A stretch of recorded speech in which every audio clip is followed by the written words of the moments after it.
വിശദമായ വാർത്തകളിലേക്ക്.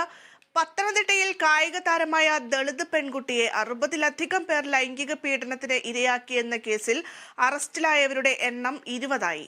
റാന്നിയിൽ നിന്നുള്ള 6 പേരുടെ അറസ്റ്റ് രേഖപ്പെടുത്തി. ഇന്നലെ 5 പേരുടെയും ഇന്ന് 15 പേരുടെയും അറസ്റ്റാണ് രേഖപ്പെടുത്തിയിരുന്നത്. 2 വാഹനങ്ങളും കസ്റ്റഡിയിലെടുത്തിട്ടുണ്ട്.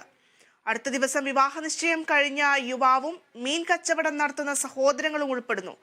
62 പേർ ലൈംഗിക പീഡനത്തിന് ഇരയാക്കിയതായും 13 വയസ്സ് മുതൽ ചൂഷണത്തിന് ഇരയായതായും പെൺകുട്ടി പോലീസിന് മൊഴി നൽകിയിരുന്നു. പത്തനംതിട്ട, കോന്നി തുടങ്ങിയ ജില്ലയിലെ മറ്റ് സ്റ്റേഷനുകളിലും എഫ്ഐആറുകൾ രജിസ്റ്റർ ചെയ്തിട്ടുണ്ട്. സംസ്ഥാന ശിശുക്ഷേമ സമിതിക്ക് ലഭിച്ച വിവരത്തെ തുടർന്നാണ് ജില്ലാ പോലീസ് മേധാവി പ്രത്യേക സംഘം രൂപീകരിച്ച് കേസ് അന്വേഷിച്ചത്. പെൺകുട്ടിക്ക് ഇപ്പോൾ 18 വയസ്സാണ്. 2 കൊല്ലമായുള്ള പീഡന വിവരങ്ങളാണ് ശിശുക്ഷേമ സമിതി വഴി പോലീസിന് ലഭിച്ചത്. സംഭവത്തിൽ സംസ്ഥാന വനിതാ കമ്മീഷൻ കേസെടുത്ത് റിപ്പോർട്ട് നൽകാൻ പത്തനംതിട്ട എസ്പിക്ക് നിർദ്ദേശം നൽകി.